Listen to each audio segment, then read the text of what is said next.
500 सालों की तपस्या के बाद आज श्री रामलला नए राम मंदिर में विराजने जा रहे हैं। आज पीएम मोदी, संत समाज और खास मेहमानों की मौजूदगी में रामलला के श्री विग्रह के प्राण प्रतिष्ठा का ऐतिहासिक अनुष्ठान संपन्न होने जा रहा है। अयोध्या नगरी को दुल्हन की तरह सजाया गया है। अवधपुरी में उत्सव सा माहौल है। अयोध्या धाम समेत पूरे देश के मंदिरों में राम संकीर्तन और रामचरितमानस का पाठ हो रहा है। पूरा देश प्राण प्रतिष्ठा का इंतजार कर रहा है। दोपहर 12:20 पर प्राण प्रतिष्ठा का अभिजीत मुहूर्त है। आज देश भर की निगाहें अयोध्या पर लगी हुई है। जी मीडिया की टीम हर पल की तस्वीर अपने दर्शकों तक पहुंचाएगी। तो तैयारियों का अंतिम चरण, और देखिए आज का वो दिन जब लगभग 500 साल बाद इंतजार अब खत्म और अयोध्या पधार रहे हैं अयोध्या नरेश। अयोध्या में रामलला के आगमन का इंतजार अब खत्म हो चुका है और राम मंदिर की प्राण प्रतिष्ठा कार्यक्रम की सभी तैयारियां भी पूरी कर ली गई है। राम नगरी को आध्यात्मिक रंग देकर सजाया गया है। ये 4 तस्वीरें हम आपको दिखा रहे हैं। तैयारियां देखिए आप, ये तैयारियां नहीं, ये उत्सव है। ये उत्सव है अयोध्या नरेश के आने का, उनके आगमन का, जहां पूरी अयोध्या नगरी को फूलों से सजा दिया गया है। तो वहीं दूसरी तरफ देखिए किस तरह से जो सांस्कृतिक कार्यक्रम है वो लगातार वहां पर किए जा रहे हैं ताकि जोश कम ना हो। तीसरी तस्वीर देखिए, रंगोली बेहद खूबसूरत और अद्भुत रंगोली बनाई गई है। वहीं सुरक्षा भी कड़ी नजर आ रही है। पूरी अयोध्या को सील कर दिया गया है और केवल वही अतिथि अयोध्या में प्रवेश कर सकते हैं जिनके पास आमंत्रण होगा, जिनके पास होगा। बाकी तस्वीरें तो हम आपको लगातार दिखा ही रहे हैं। मंदिर परिसर की जो तस्वीरें हमने आपको दिखाई है वो भी छटा देखते ही बनती है। कार्यक्रम में शामिल होने के लिए प्रधानमंत्री नरेंद्र मोदी, लोकप्रिय क्रिकेटर्स, मशहूर हस्तियां, उद्योगपति, संत और अलग अलग देशों के प्रतिनिधियों को न्योता दिया गया था, वो आज पहुंच रहे हैं। अब भारत समेत दुनिया की नजरें देखिए प्राण प्रतिष्ठा की इस ऐतिहासिक घड़ी पर ही टिकी हुई है। साथ ही वहां पर देखिए श्रद्धालुओं के, राम भक्तों के पहुंचने का सिलसिला भी जारी है। क्या कुछ कहना है उनका, सुनाते हैं आपको।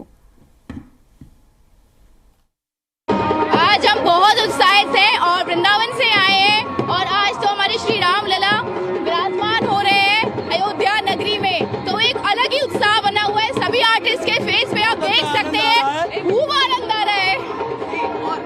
हम लोग वृंदावन से हैं।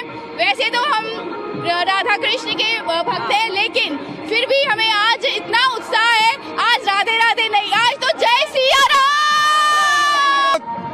राधाम कृष्णम स्वरूपमय कृष्णम राधाम स्वरूपनम।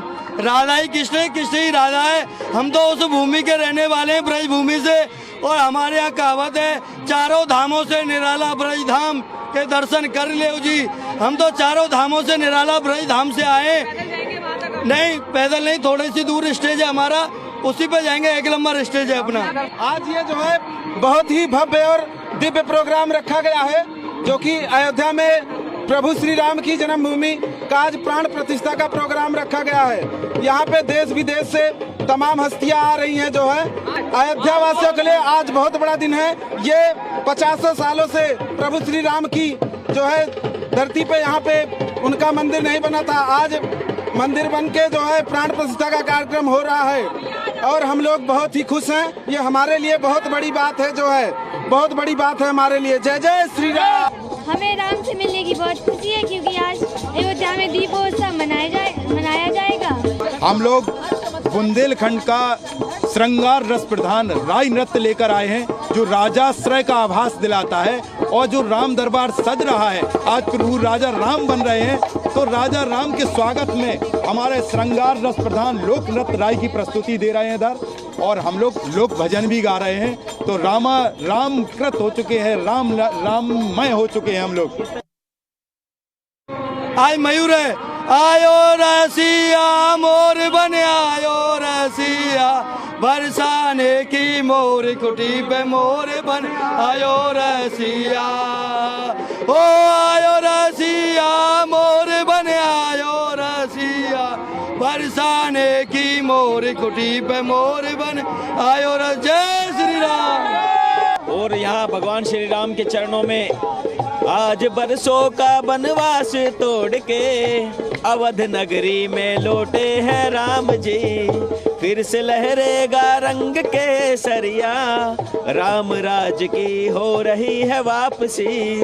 सरयू के तट पे लगा उत्सव भारी, पालकी में राम जी की निकली सवारी।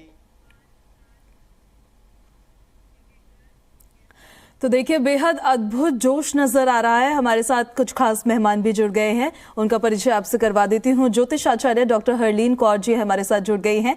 साथ ही हमारे साथ ज्योतिष आचार्य निधि श्रीमाली जी भी जुड़ गई है।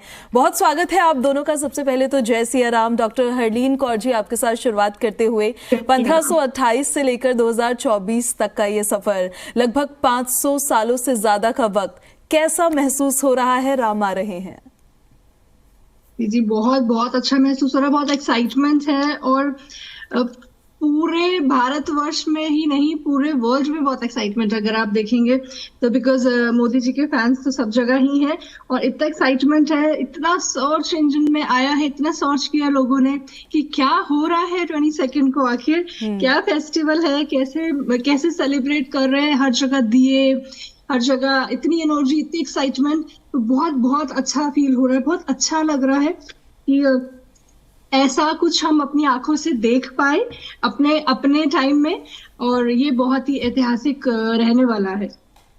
हरलीन जी, आपके पास वापस मैं लौटूंगी। निधि जी, आपके पास आते हुए आपको कैसा महसूस हो रहा है? आज का दिन खास कितना है और आज सहयोग किस तरह का बन रहा है? देखिए, आज का दिन बहुत ही इम्पोर्टेंट है। ये हमारे इतिहास में, विश्व में इस दिन का अपना बड़ा महत्व जुड़ जाएगा। हमारी पीढ़ियां इस दिन को हमेशा याद रखेगी। आज के दिन पे मैं ऐसा महसूस कर रही हूँ कि कैसा लगा होगा जब सतयुग के अंदर भगवान श्री राम अयोध्या जब वापस लौटे होंगे और अयोध्या वासियों ने उनके आने की खुशी में घर घर दिए जलाए और दीपावली मनाई। तो आज ऐसी ही उमंग मुझे अपने अंदर महसूस हो रही है और चारों तरफ जिस तरह से हमारे भारतवर्ष में और पूरे विश्व में जो नजारा देखने को मिल रहा है, उससे यही लगता है कि शायद उस समय ऐसी ही स्थिति रही होगी, लोगों के मन में ऐसा ही उत्साह, ऐसा ही उमंग रहा होगा, वैसा ही आज हमें इस दिन महसूस हो रहा है। और आज देखिए, इतना अच्छा संयोग भी बन रहा है कि प्रभु श्री राम का जन्म दिवस है, साथ ही आज कुर्म द्वादशी का दिन भी है, जिस दिन भगवान विष्णु ने कुर्म अवतार लिया था और समुद्र मंथन में देवताओं और असुरों की सहायता की थी। इसके अलावा आज इंद्र योग, सर्वार्थ सिद्धि योग, अमृत योग, ये सारे योग भी बन रहे हैं। तो बहुत ही शुभ दिन आज है, इसीलिए आज के दिन को चुना गया। और आज का दिन इतना उल्लास से भरा हुआ है, एक बहुत पॉजिटिविटी चारों तरफ दिखाई दे रही है। और हमारे यहाँ तो मतलब चारों तरफ आप देखिए कि 2-3 दिन से लोगों ने घर में दिए जलाने प्रारंभ कर दिए। ऐसा लग रहा है जैसे दीपावली का टाइम पीरियड चल रहा हो और हम दीपावली के उत्साह में हो, उसी प्रकार से। बिल्कुल। हरलीन जी, क्योंकि हम काफी दिनों से ये सुन रहे हैं प्राण प्रतिष्ठा होगी, क्या होता है प्राण प्रतिष्ठा का महत्व, जरा समझाइएगा। रामलला की प्राण प्रतिष्ठा जरूरी क्यों है और इसकी विधि क्या रहने वाली है? जी देखिए, एक तो पहले तो डेट कि ये क्यों सिलेक्ट किया और क्या होगा उस टाइम पे, जो वो टाइम एक दिया, अराउंड 9 मिनट का टाइम है और उस टाइम में प्राण प्रतिष्ठा होगी। और जब हम स्थापना करते हैं, जो पहली पूजा की जाएगी मोदी जी द्वारा, तो ये जो डेट है ये लॉर्ड विष्णु भगवान की डेट है, 22 जो बोली गई है। 4 नवंबर का भी महत्व है वैदिक में, बहुत एक रेवोल्यूशनरी चेंजेस लेके आएगा। अगर हम 4 देखते हैं, 2 + 2 4 जो नंबर है, ये चेंज लेके आएगा बहुत बड़ा। ठीक है, तो आज की डेट क्यों इम्पोर्टेंट है? विष्णु जी ने आज के दिन जो टॉर्टोइस का जो चूज किया था मंथन के लिए, समुद्र मंथन के लिए, तो वो आज के दिन था। तो आज जो हम बोल रहे हैं कि आज विष्णु जी की एनर्जीज भी हैं, उनकी पावर भी है, तो पावर बहुत सारी जो मिल जाती हैं, तो वो दिन बहुत इंपॉर्टेंट बन जाता है, वो मुहूर्त इंपॉर्टेंट हो जाता है। तो आज 121 ब्राह्मण्स जो हैं वो सब वहां पे रहने वाले हैं। हर जगह आप देखेंगे नंबर 4 की पावर रहेगी। ठीक है, संजीवनी योग है, अभिजीत मुहूर्त में किया जाएगा। तो आज 12:20 से 12:30 अराउंड जो टाइम है, 9 मिनट का एक टाइम है, 9 से 10 मिनट का, उसके बीच में ही पहली आरती की जाएगी। वहां पे जो हम जो बोलते हैं, जो मूर्ति को जो स्थापित किया जाएगा, उसकी पूजा की जाएगी पहली, तो इसी 9 मिनट के दौरान होगी। तो बहुत बहुत शुभ मुहूर्त भी है, और आज की डेट में भी वो पावर है, वो एनर्जी है। नंबर 4 कुछ चेंजेस भी लेकर आ रहा है। बिल्कुल, अयोध्या में आज प्राण प्रतिष्ठा की जाएगी। निधि जी, पूरे देश में धूम है इसकी, लेकिन जो लोग अपने घर पर मौजूद है वो राम भक्त क्या करे, उनको क्या कुछ करना चाहिए? देखिए, जो अपने घर पर हैं उन्हें पहले तो अपने मंदिर की साफ सफाई जो उन्होंने पहले ही कर ली होगी, क्योंकि हमारे प्रधानमंत्री जी 10 दिन से यही अभियान चलाए हुए हैं कि सभी मंदिरों की सफाई होनी चाहिए। तो सबसे पहले तो आप अपने घर के मंदिर को साफ स्वच्छ करके उन्हें पूरा साफ सुथरा कर दीजिए। उसके बाद में सभी देवी देवताओं को विधिवत पंचामृत से और सभी पंचोपचार विधि से उनका पूजन कीजिए, उन्हें स्नान कराइए, उनका अभिषेक कीजिए। भगवान श्री राम की प्रतिमा हो या उनकी तस्वीर हो तो उनकी भी विधि विधान से आपको ये प्राण प्रतिष्ठा करनी चाहिए, यानी ये पूजन, पंचोपचार पूजन करना चाहिए। उसके बाद आप प्रभु श्री राम के रामायण का पाठ कर सकते हैं, आप राम रक्षा स्तोत्र का पाठ कर सकते हैं, और आप भगवान श्री राम का जाप भी कर सकते हैं। कहते हैं कि राम नाम राम से भी बड़ा, भगवान के स्वरूप से भी बड़ा भगवान का नाम है। अगर उनका नाम ले लिया जाए तो स्वयं भगवान हमें प्राप्त हो जाता है। अगर आपको कुछ नहीं आता तो भगवान श्री राम के बीज मंत्रों का आप जाप कर सकते हैं, और भगवान श्री राम का नाम लगातार रट सकते हैं। आज का दिन बहुत ही शुभ है। प्राण प्रतिष्ठा के लिए मैं एक बात आपको कहूंगी जो आपने उनसे पूछी। देखिए, प्राण प्रतिष्ठा का मतलब होता है किसी भी मूर्ति के अंदर प्राण फूंकना, यानी उस मूर्ति को सजीव करना। देखिए, जब हम मूर्ति बनाते हैं तो चित्रकारों के, मूर्तिकारों के, कई लोगों के हाथ उस मूर्ति पर लगते हैं, तो कहीं ना कहीं वो एक तरह से अशुद्ध हो जाती है। उसके बाद में जब उसमें प्राण प्रतिष्ठा की जाती है, यानी उस मूर्ति को विधिवत पूजन किया जाता है। अब पूजन कैसे होता है, तो कई प्रकार से। सबसे पहले तो हम गणेश जी का आह्वान करते हैं, षोडश मातृका नवग्रहों का आह्वान करते हैं, सभी देवी देवताओं का आह्वान करते हैं। उस मूर्ति को पंचोपचार विधि के द्वारा उन पर अभिषेक किया जाता है। दूध, दही, घी, शहद, शक्कर, ये 5 चीजें पंचामृत से बनती है, और इन 5 चीजों से पंचामृत बनता है। तो इन सभी चीजों से भगवान का अभिषेक किया जाता है, उन्हें स्थापित किया जाता है, उनके मंत्रों का उच्चारण किया जाता है। आज 1000 हवन कुंड, 1001 हवन कुंड वहां पर बने हैं। तो उन हवन कुंडों के माध्यम से, यज्ञ के माध्यम से भगवान के मंत्रों की आहुतियां दी जाएगी, जिससे वो प्राण प्रतिष्ठा अच्छे तरीके से हो सके और सजीव रूप में, देवता रूप में भगवान उस मूर्ति में विराजमान हो और हमारे ऊपर ये कृपा दृष्टि दिखाए। बिल्कुल, हरलीन जी, आपके पास आते हुए, राम आएंगे तो क्या लेकर आएंगे, ये जरा बताइए। देखिए, जो मैं कार्ड्स की एनर्जी से भी देख पा रही हूँ, इतनी पॉजिटिव एनर्जीज दिख रही हैं। मतलब सब जगह एक पीस, एक फ्रेंडशिप को शो कर रहा है। ये कार्ड पीस रहेगी, फ्रेंडशिप रहेगी, हैप्पीनेस रहेगी, तो बहुत बहुत पॉजिटिविटी लेकर आ रहे हैं। और क्यों नहीं लेकर आए, सब उनके भक्त इतना इंतजार कर रहे हैं उनका। और जब हम किसी चीज की वेट करते हैं तो वो एक खुशी बहुत लंबे टाइम तक चलती है, क्योंकि दिल से जो कुछ ऐसा कार्य किया जाता है सबकी मेहनत के साथ, और इतना सुंदर जो मंदिर का जो निर्माण हुआ है, तो ये बहुत सारी एनर्जीज लेके आएगा, बहुत कुछ लेकर आएगा। यहाँ पे मनी रिलेटेड चेंजेस दिख रहे हैं, बहुत ऊपर जाएगा मार्केट भी, और बहुत बहुत मेहनत रहेगी, हार्ड वर्क दिख रहा है कार्ड्स में। तो लोग बहुत ज्यादा मेहनत करेंगे उस चीज को मेंटेन करने के लिए जो पाया है 500 साल बाद। हमारे देश के लिए निधि जी कैसा रहने वाला है राम का आना?